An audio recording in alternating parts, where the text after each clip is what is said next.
வணக்கம். புதுச்சேரி காமராஜ் நகர் தொகுதிக்குட்பட்ட சாமிப்பிள்ளை தோட்டம் பகுதியில் தொகுதி சட்டமன்ற உறுப்பினரும் புதுவை முதல்வரின் பாராளுமன்ற செயலாளருமான திரு ஜான்குமார் பாஜக வேட்பாளர் நமச்சிவாயத்திற்கு ஆதரவாக தாமரை சின்னத்திற்கு வாக்கு சேகரித்தார். புதுச்சேரியில் இன்னும் ஒரு சில தினங்களில் மக்களவைத் தேர்தல் நடைபெற உள்ள நிலையில் பல்வேறு கட்சியினர் தங்களின் வேட்பாளர்களுக்கு ஆதரவாக புதுச்சேரி முழுவதும் சூறாவளி பிரச்சாரத்தில் ஈடுபட்டு வருகின்றனர். இந்நிலையில் புதுச்சேரியில் பாரதிய ஜனதா கட்சி சார்பில் கூட்டணி கட்சிகளுடன் போட்டியிடும் வேட்பாளர் நமச்சிவாயத்தை ஆதரித்து தாமரை சின்னத்திற்கு காமராஜ் நகர் தொகுதி சட்டமன்ற உறுப்பினரும் புதுச்சேரி முதல்வரின் பாராளுமன்ற செயலாளருமான திரு ஜான்குமார் காமராஜ் நகர் தொகுதிக்குட்பட்ட சாமிப்பிள்ளை தோட்டம் பகுதியில் தீவிர வாக்கு சேகரிப்பில் ஈடுபட்டார். வாக்கு சேகரிக்க சென்ற சட்டமன்ற உறுப்பினர் ஜான்குமாரை தொகுதி மக்கள் சிறப்பாக வரவேற்றனர். இதனிடையே தொகுதி மக்களிடம் பாரதிய ஜனதா கட்சி அமல்படுத்தி பல்வேறு மக்கள் நலத்திட்டங்களை எடுத்துக் கூறி பொதுமக்களிடம் பாஜக சட்டமன்ற உறுப்பினர் ஜான்குமார் வாக்கு சேகரிப்பில் ஈடுபட்டார். வாக்கு சேகரிப்பின் போது பாரதிய ஜனதா கட்சி நிர்வாகிகள், பொறுப்பாளர்கள், தொண்டர்கள் மற்றும் கூட்டணி கட்சி நிர்வாகிகள், பொறுப்பாளர்கள் மற்றும் சட்டமன்ற உறுப்பினர் ஜான்குமாரின் ஆதரவாளர்கள் திரளாக உடனிருந்தனர். புதுச்சேரியில் துறவரம் போகும் 13 வயது சிறுவனை மேலதாளம் முழங்க சாரட் வண்டியில் ஊர்வலமாக அழைத்து சென்று உறவினர்கள் வழி அனுப்பிய நிகழ்வு ஆச்சரியத்தை ஏற்படுத்தியுள்ளது. புதுச்சேரி சித்தன்குடி பகுதியை சேர்ந்தவர் விகாஷ் சௌந்தர்யா. இவருடைய மனைவி பிரியங்கா. இவர்களுக்கு 2 மகன்கள் உள்ளனர். இவர்களது இளைய மகன் 13 வயதான ஹார்திக் ஆன்ம வாழ்க்கையை மேற்கொள்ளும் விதமாக துறவரம் மேற்கொள்ளக்கூடிய முடிவை எடுத்திருக்கிறார். இது குறித்து தன்னுடைய பெற்றோர்களிடம் இவர் தெரிவித்த போது அவர்களும் இதற்கு சம்மதம் தெரிவித்தனர். இதனைத் தொடர்ந்து 2 வருடமாக சமண குருக்களுடன் பயணித்து வாழ்ந்து வந்த ஹார்திக் சமண கொள்கைகளை சரியாக கடைபிடித்ததால் அவருக்கு தீட்சை வழங்க சமண குருக்கள் அனுமதி தெரிவித்தனர். இதனைத் தொடர்ந்து ஹார்திக் தனது பெற்றோர்கள் மற்றும் உறவினர்களிடம் ஆசி பெற்றார்.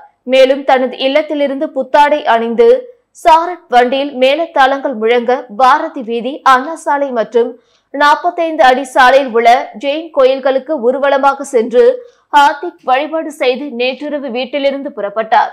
ஏப்ரல் 28ஆம் தேதி அகமதாபாத்தில் உள்ள பாலத்தீன புனித ஆலயத்தில் தீட்சை பெறும் ஹார்திக் அதற்கு பின் ஊராக வெறும் காலுடன் நடந்து செல்வது, வெள்ளை நிற ஆடை அணிவது, தனது சொந்த உறவுகளுடன் எந்த தொடர்பும் வைத்துக் கொள்ளாமல் இருப்பது, சமண தர்மத்தை பிரச்சாரம் செய்வது போன்ற கடினமான வாழ்க்கையை பின்பற்றி செல்வது குறிப்பிடத்தக்கது. புதுச்சேரி மாநிலத்தில் மீன்பிடி தடைக்காலம் இன்று தொடங்கிய நிலையில் மீனவர்கள் யாரும் கடலுக்கு தடையை மீறி மீன்பிடிக்க செல்ல வேண்டாம் என மீன்வளத்துறை எச்சரிக்கை விடுத்துள்ளது. கடலில் மீன்வளத்தை பெருக்க ஆண்டுதோறும் 61 நாட்கள் மீன்பிடி தடைக்காலம் அமல்படுத்தப்படுகிறது. அந்த வகையில் மீன்களின் இனப்பெருக்க காலத்தை ஒட்டி புதுச்சேரி, காரைக்கால், ஏனாமில் இன்று நள்ளிரவு முதல் ஜூன் 14ஆம் தேதி வரை என 61 நாட்களுக்கு மீன்பிடிக்க மீனவர்களுக்கு தடை விதிக்கப்பட்டுள்ளது. புதுவையில் கனக செட்டிக்குளம் முதல் மூர்த்திக்குப்பம் வரையிலும் உள்ள மீனவ கிராமங்களிலும், காரைக்கால் கடல் பகுதியில் மண்டபத்தூர் முதல் வடக்கு வாஞ்சூர் மீனவ கிராமம் வரை ஏனாம் மீன்பிடி பகுதிகளிலும் மீன்பிடிக்க தடை விதிக்கப்படுகிறது. இந்த காலகட்டத்தில் கட்டுமரம், நாட்டு படகுகளை தவிர அனைத்து வகை படகுகள், குறிப்பாக இழுவலை கொண்டு விசைப்படைகள் மீன்பிடிப்பது தடை செய்யப்படுகிறது. தடையை மீறி மீனவர்கள் மீன்பிடிக்க கடலுக்கு சென்றால் கடும் நடவடிக்கை எடுக்கப்படும் என மீன்வளத்துறை எச்சரிக்கை விடுத்துள்ளது. நாடாளுமன்ற தேர்தலை முன்னிட்டு புதுச்சேரியில் வெடிபொருட்கள் விற்க தடை விதிக்கப்பட்டுள்ளது. இது தொடர்பாக புதுச்சேரி மாவட்ட ஆட்சித்துறை நடுவர் குளந்துங்கன் வெளியிட்டுள்ள செய்திக்குறிப்பில், புதுச்சேரியில் நாடாளுமன்ற தேர்தல் வருகிற 19ஆம் தேதி, வாக்கு எண்ணிக்கை ஜூன் மாதம் 4ஆம் தேதி நடைபெறும் என இந்திய தேர்தல் ஆணையம் அறிவித்துள்ளது. மேலும் சுதந்திரமான மற்றும் வெளிப்படையான தேர்தல் நடத்திட இம்மாவட்ட நிர்வாகம் பல்வேறு முன்னெச்சரிக்கை நடவடிக்கைகளை மேற்கொண்டு வருகிறது. அதன் ஒரு பகுதியாக தேர்தலின் போது வெடிபொருட்கள் மற்றும் வெடிமருந்துகளை தவறாக பயன்படுத்துவதை தடுப்பதற்காகவும், பொது அமைதி மற்றும் பொதுமக்களின் பாதுகாப்பை உறுதி செய்வதற்காகவும் இந்திய வெடிபொருள் சட்டம் மற்றும் விதிகளின்படி புதுச்சேரி மாவட்டத்தில் பட்டாசு தயாரிப்பதற்கும், வைத்துக் கொள்வதற்கும் மற்றும் விற்பதற்கும் வழங்கப்பட்ட அனைத்து உரிமங்களும் வருகிற 17ஆம் தேதி முதல் 20ஆம் தேதி வரை மற்றும் ஜூன் மாதம் 2ஆம் தேதி முதல் 5ஆம் தேதி வரை தற்காலிகமாக ரத்து செய்யப்படுகிறது. மேலும் இந்த ஆணையினை மீறுவோரின் உரிமங்கள் நிரந்தரமாக ரத்து செய்யப்படும் என்றும் மற்றும் உரிய சட்ட விதிமுறைகளின் கீழ் தண்டிக்கப்படுவார்கள் என்றும் எச்சரிக்கப்படுகிறது என்று அதில் கூறப்பட்டுள்ளது. வில்லியனூர் கோட்டைமேடு பகுதியில் உள்ள பேபி டெக்ஸ்டைல்ஸ் 5ஆம் ஆண்டு துவக்க விழாவை முன்னிட்டு முதலமைச்சர் ரங்கசாமி கலந்து கொண்டு குத்துவிளக்கேற்றி விற்பனை துவக்கி வைத்தார். புதுச்சேரி வில்லியனூர் கோட்டைமேடு பகுதியில் உள்ள பேபி டெக்ஸ் கடையின் 5ஆம் ஆண்டு துவக்க விழா சிறப்பாக நடைபெற்றது. முன்னதாக நடைபெற்ற 5ஆம் ஆண்டு துவக்க விழா நிகழ்ச்சியில் சிறப்பு அழைப்பாளராக புதுச்சேரி முதலமைச்சர் ரங்கசாமி கலந்து கொண்டு ரீபன் வெட்டி திறந்து வைத்து பின்னர் குத்துவிளக்கேற்றி 5ஆம் ஆண்டிற்கான முதல் விற்பனை துவக்கி வைத்தார். மேலும் நிகழ்ச்சிக்கு வருகை புரிந்த முதலமைச்சர் ரங்கசாமி அவர்களை கடையின் உரிமையாளர் பாலமுருகன் பூங்கொத்து கொடுத்து சால்வை அணிவித்து வரவேற்றார்.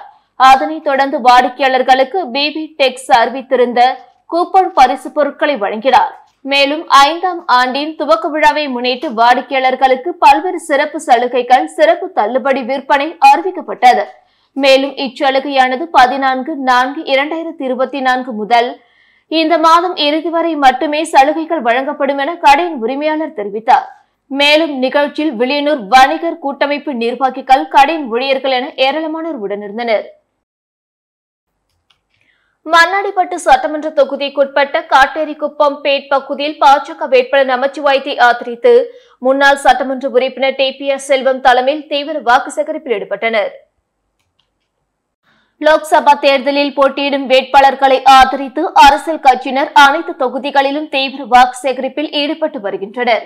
அந்த வகையில் தேசிய ஜனநாயக கூட்டணியில் பாஜக சார்பில் போட்டியிடும் வேட்பாளர் நமச்சிவாயத்தை ஆதரித்து முன்னாள் சட்டமன்ற உறுப்பினர் TPR செல்வம் தலைமையில் வாக்கு சேகரிக்கும் பணியில் ஈடுபட்டனர். இந்நிகழ்ச்சியில் முன்னாள் சட்டமன்ற உறுப்பினர் அருள்முருகன் உட்பட NR காங்கிரஸ் கட்சியினர், பாஜக மற்றும் கூட்டணி கட்சியினர், NR காங்கிரஸ் மாநில, மாவட்ட, தொகுதி நிர்வாகிகள், பாமக தொகுதி நிர்வாகிகள் உட்பட கூட்டணி கட்சியினர் பலர் கலந்து கொண்டு வீடு வீடாக சென்று துண்டு பிரச்சுரங்களை வழங்கி தாமரை சின்னத்திற்கு வாக்குகளை சேகரித்தனர்.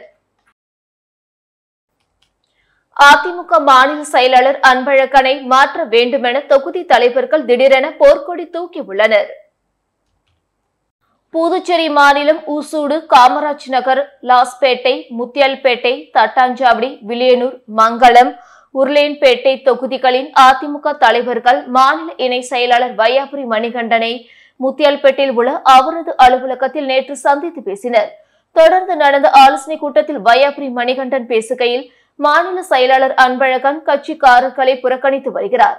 சுயநலத்தோடு கட்சியை தன் குடும்ப சொத்தாக நினைக்கிறார். தொடர்ந்து அன்பழகன் மாநில செயலாளராக இருந்தால் கட்சி வளராது. கட்சியை வைத்து வியாபாரம் செய்பவரை அதிமுக மாநில செயலாளர் பொறுப்பிலிருந்து மாற்ற வேண்டும்.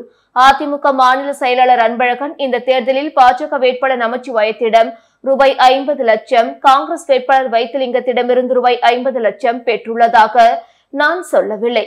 மாநில நிர்வாகிகள் பலர் குற்றம் சாட்டி உள்ளனர். நமச்சிவாயத்திடம் பணம் கேட்டு பேரம் பேசிய அனைத்து ஆடியோக்களும் என்னிடம் உள்ளது. தேர்தலுக்காக கட்சி தலைமை கொடுத்த பணத்தையும் வேட்பாளர் கொடுத்த பணத்தையும் அன்பழகன் செலவு செய்யவில்லை. அதிமுக தொண்டர்களுக்கு ஒரு டீ கூட வாங்கி கொடுக்க முடியாது என்று கேள்வி எழுப்பினார். புதுச்சேரியில் பிரபலமாக இயங்கி வரும் சுபிக்ஷம் அபாகஸ் நிறுவனத்தின் கிளைகள் திருவண்டார் கோயில் மற்றும் விழுப்புரம் பகுதியில் புது பொலிவுடன் துவங்கப்பட்டுள்ளது. புதுச்சேரி தலைமை இடமாக கொண்டு இயங்கி வரும் பிரபல நிறுவனமான சுபிக்ஷம் அபாகஸ் நிறுவனத்தின் மற்றொரு கிளை புதுச்சேரி திருவண்டார் கோயில் பகுதியில் புது பொலிவுடன் துவங்கப்பட்டுள்ளது. அதேபோன்று சுபிக்ஷம் அபாகஸ் நிறுவனத்தின் மற்றொரு கிளை விழுப்புரம் பகுதியில் புது பொலிவுடன் துவங்கப்பட்டுள்ளது. இந்த கல்வி நிறுவனத்தில் சுபிக்ஷம் அபாகஸ் புரோகிராம் என்னும் புதிய பயிற்சி வகுப்புகள் தொடங்கப்பட்டுள்ளது. இந்த பயிற்சி வகுப்புகள் குறித்து சுபிக்ஷம் அபாகஸ் நிர்வாகிகள் கூறுகையில், சுபிக்ஷம் அபாகஸ் புரோகிராம் குழந்தைகளின் கல்வி திறனை பன்மடங்கு உயர்த்தி குழந்தைகள் கல்வியில் வளர்ச்சியடைய உதவுகிறது. மேலும் விடுமுறை நாட்களில் குழந்தைகள் தொலைக்காட்சி மற்றும் மொபைல் போன்களில் அடிக்ட் ஆகாமல் இருக்க சிறப்பு வகுப்புகள் தொடங்கி உள்ளதாகவும் கூறினர். மேலும் சுபிக்ஷம் அபாகஸ் கல்வி நிறுவனத்தின் கிளைகள் புதுச்சேரியில் அனைத்து இடங்களிலும் செயல்படுவதாகவும் தெரிவித்தனர். புதுச்சேரியில் மிகவும் பிரசித்தி பெற்ற வில்லியனூர் லூர்து மாதா தேவாலயத்தின் 147வது ஆண்டு பெருவிழாவையொட்டி நடைபெற்ற ஆடம்பர தேர்பவனில் ஆயிரக்கணக்கான கிறிஸ்தவர்கள் கலந்து கொண்டனர். புதுச்சேரி வில்லியனூரில் பிரசித்தி பெற்ற தூய லூர்து மாதா ஆலயம் உள்ளது. பிரான்ஸ் நாட்டின் லூர்து நகருக்கு பின் உலகிலேயே லூர்து மாதாவிற்கு என்று கட்டப்பட்ட 2வது ஆலயம் இந்த ஆலயமாகும். இந்த ஆண்டிற்கான திருவிழா கடந்த மாதம் 6ஆம் தேதி கொடியேற்றத்துடன் தொடங்கியது. இதனைத் தொடர்ந்து நவ நாட்களில் காலை மாலை இரு வேளைகளிலும் சிறப்பு திருப்பலிகள் நடைபெற்றது. மேலும் சிறிய தேர்பவனியும் நடைபெற்று வந்தது. விழாவின் முக்கிய நிகழ்வான நேற்று மலர்களால் அலங்கரிக்கப்பட்ட தேரில் வைர கிரீடம் அணிவிக்கப்பட்ட மாதாவின் சொரூபம் வைக்கப்பட்டு சிறப்பு பிரார்த்தனை செய்யப்பட்டு ஆடம்பர தேர்பவனி நடைபெற்றது. முக்கிய வீதிகளின் வழியாக சென்ற தேர் மீண்டும் ஆலயத்தை வந்தடைந்தது. தேர்பவனியில் புதுச்சேரி, விழுப்புரம், கடலூர் மாவட்டங்களில் இருந்து ஆயிரக்கணக்கான கிறிஸ்தவர்கள் கலந்து கொண்டனர். நூற்றுக்கணக்கான போலீசார் பக்தர்களுக்கான பாதுகாப்பு பணியில் ஈடுபட்டிருந்தனர். திருப்புவனை சட்டமன்ற தொகுதிக்குட்பட்ட 34 பூத்களிலும் பாஜக வேட்பாளர் நமச்சிவாயத்தை ஆதரித்து சட்டமன்ற உறுப்பினர் அங்காளன் தீவிர வாக்கு சேகரிப்பில் ஈடுபட்டார். வருகின்ற ஏப்ரல் 19ஆம் தேதி நடைபெற இருக்கின்ற லோக்சபா தேர்தலில் போட்டியிடும் வேட்பாளர்களை ஆதரித்து அரசியல் கட்சியினர் அனைத்து தொகுதிகளிலும் தீவிர வாக்கு சேகரிப்பில் ஈடுபட்டு வருகின்றனர். அந்த வகையில் தேசிய ஜனநாயக கூட்டணி சார்பில் போட்டியிடும் பாஜக வேட்பாளர் நமச்சிவாயத்தை ஆதரித்து திருப்புவனை தொகுதிக்குட்பட்ட திருப்புவனை, களித்தீர்த்தல் குப்பம், திருவண்டர்கோவில் உட்பட 34 பூத்களிலும் சட்டமன்ற உறுப்பினர் அங்காளன் தலைமையில் வாக்கு சேகரிக்கும் பணியில் ஈடுபட்டனர். இந்நிகழ்ச்சியில் சட்டமன்ற உறுப்பினரின் ஆதரவாளர்கள், 34 பூத்தின் உறுப்பினர்கள், கூட்டணி கட்சியினர், பொதுமக்கள் பலர் கலந்து கொண்டு வீதி வீதியாக சென்று வீடுகள் தோறும் பொதுமக்களை சந்தித்து துண்டு பிரச்சுரங்களை வழங்கி தாமரை சின்னத்திற்கு வாக்குகள் சேகரித்தனர். திருநள்ளாறில் அமைந்துள்ள உலக பிரசித்தி பெற்ற சனி பகவான் ஆலயத்தில் பிரம்மோற்சவ விழா பந்தக்கால் முகூர்த்தம் நிகழ்ச்சியில் ஏராளமான பக்தர்கள் கலந்து கொண்டு சுவாமி தரிசனம் செய்தனர். காரைக்கால் அடுத்த திருநள்ளாறில் அமைந்துள்ளது உலக பிரசித்தி பெற்ற ஸ்ரீ தர்பாரணேஸ்வரர் சுவாமி தேவஸ்தானம். ஸ்ரீ சனீஸ்வர பகவான் ஆலயத்தில் பிரம்மோற்சவ விழாவிற்கான பந்தக்கால் முகூர்த்தம் இன்று நடைபெற்றது. விழாவை முன்னிட்டு கொடிமரத்து விநாயகர் மற்றும் பந்தக்கால்களுக்கு சிறப்பு அபிஷேகமும் அதனைத் தொடர்ந்து மகா தீபார்த்தனை காண்பிக்கப்பட்டு பந்தக்கால்கள் ஊன்றும் நிகழ்ச்சி நடைபெற்றது. மேலும் பிரம்மோற்சவ விழா மே மாதம் 5ஆம் தேதி கொடியேற்றத்துடன் துவங்க உள்ளது. நிகழ்ச்சியில் தர்மபுர ஆதீன கட்டளை விசாரணை ஸ்ரீ கந்தசாமி தம்பிரான் சுவாமிகள், ஆலய நிர்வாக அதிகாரி அருணகிரிநாதன் உள்ளிட்ட ஏராளமான பக்தர்கள் கலந்து கொண்டு சுவாமி தரிசனம் செய்தனர். நாடாளுமன்ற தேர்தலை முன்னிட்டு புதுச்சேரி காலப்பட்டு பகுதியில் போலீசார் மற்றும் துணை ராணுவத்தினர் கொடி அணிவகுப்பு நடத்தினர்.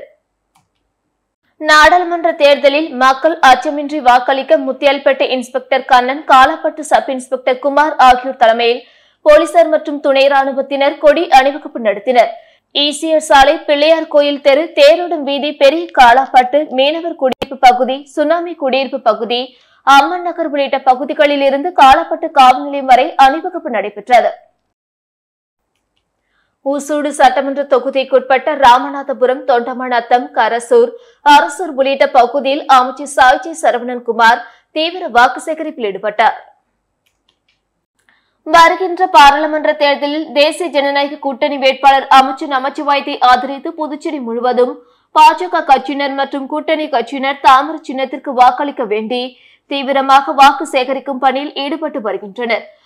அதன் ஒரு பகுதியாக அமைச்சர் சாய்ஜி சரவணன்குமார் தலைமையில் ராமநாதபுரம், தொண்டமநத்தம், கரசூர், அரசூர் ஆகிய பகுதி முழுவதும் வீடு வீடாக சென்று துண்டு பிரச்சுரங்களை வழங்கி வேட்பாளர் நமச்சிவாயத்திற்கு தாமரை சின்னத்தில் வாக்களிக்க வேண்டி தீவிர வாக்கு சேகரிப்பில் ஈடுபட்ட அமைச்சர் சாய்ஜி சரவணன்குமாருக்கு அப்பகுதி மக்கள் ஆரத்தி எடுத்து உற்சாக வரவேற்பு அளித்தனர். இந்நிகழ்ச்சியில் தொகுதி ஒருங்கிணைப்பாளர் சாய் தியாகராஜன், தொகுதி தலைவர் ஐயனார், தொகுதி பொறுப்பாளர் கர்ணன், கேந்திர பொறுப்பாளர் செல்வராசு, எஸ்சி அணி தொகுதி தலைவர் சிலம்பரசன், தொண்டமநத்தம் தொகுதி எஸ்சி அணி தலைவர் சசிகுமார் உட்பட தொகுதி நிர்வாகிகள், கூட்டணி கட்சியினர் பலர் கலந்து கொண்டு வீடு வீடாக சென்று துண்டு பிரச்சுரங்களை வழங்கி தாமரை சின்னத்திற்கு வாக்குகள் சேகரித்தனர். ஏம்பலம் கிராமத்தில் உள்ள தேச மாரியம்மன் ஆலயத்தில் சாகி வார்த்தல் திருவிழா சிறப்பாக நடைபெற்றது. வில்லியனூர் அடுத்த ஏம்பலம் கிராமத்தில் உள்ள அருள்மிகு தேச மாரியம்மன் ஆலயத்தில் 32ஆம் ஆண்டு சித்திரை உற்சவ பெருவிழா சிறப்பாக நடைபெறுகிறது. முன்னதாக காலை 7 மணிக்கு அம்மனுக்கு சிறப்பு அபிஷேக ஆராதனை நடைபெற்றது. தொடர்ந்து கரக புறப்பாடு நடைபெற்று 10 மணிக்கு சந்தன காப்பு அலங்காரமும், தொடர்ந்து மதியம் 1 மணிக்கு சாகி வார்த்தல் நிகழ்ச்சியும் நடைபெற்றது. இரவு அம்மன் சிறப்பு அலங்காரத்தில் அலங்காரம் செய்யப்பட்டு வீதி விழா நடைபெற்றது. விழாவில் கலந்து கொண்ட பக்தர்கள் அனைவருக்கும் அன்னதானம் வழங்கப்பட்டது. இந்நிகழ்ச்சியில் ஊர் பிரமுகர்கள் கிருஷ்ணமூர்த்தி மற்றும் கோவிந்தராசு உட்பட பொதுமக்கள் கலந்து கொண்டனர். புதுச்சேரியில் பங்கு சந்தையில் முதலீடு செய்து லாபம் சம்பாதிக்கலாம் என கூறி தொழிலதிபரிடம் ரூபாய் 1.53 கோடி மோசடியில் ஈடுபட்ட மர்ம நபர்கள் குறித்து போலீசார் விசாரணை மேற்கொண்டு வருகின்றனர். புதுச்சேரியை சேர்ந்தவர் ராமமூர்த்தி. இவர் தொழிலதிபர். இவரது கைபேசிக்கு கடந்த சில வாரங்களுக்கு முன்பு மர்ம நபரிடமிருந்து குறுந்தகவல் வந்தது. அதில் இணைய வழியில் பங்கு சந்தையில் முதலீடு செய்தால் அதிக லாபம் சம்பாதிக்கலாம் என குறிப்பிடப்பட்டிருந்தது. அதை நம்பிய ராமமூர்த்தி மர்ம நபரை தொடர்பு கொண்டு அவர் கூறியபடி பல தவணைகளில் பணம் முதலீடு செய்தாராம். முதலீடு செய்த போது அவருக்கு லாபம் கிடைத்து அவரது வங்கி கணக்கில் பணம் சேர்வது போல இணையதளத்தில் காட்டப்பட்டதாம். அந்த பணத்தை அவர் எடுக்க முயன்ற போது மேலும் பணம் செலுத்த வேண்டும் என கூறப்பட்டுள்ளது. ஆனால் பணம் செலுத்தியும் அசலுடன் லாபத்தையும் அவரால் பெற முடியவில்லை. இதனால் தான் ஏமாற்றப்பட்டதை உணர்ந்த ராமமூர்த்தி புதுச்சேரி இணையவழி குற்ற தடுப்பு பிரிவு போலீசாரிடம் புகார் அளித்தார். இதுகுறித்து சைபர் கிரைம் SP பாஸ்கரன் உத்தரவின் பேரில் ஆய்வாளர்கள் தியாகராஜன், கீர்த்தி தலைமையிலான போலீசார் வழக்கு பதிவு செய்து விசாரணை மேற்கொண்டு வருகின்றனர். இத்துடன் செய்திகள் நிறைவடைந்தன. வணக்கம்.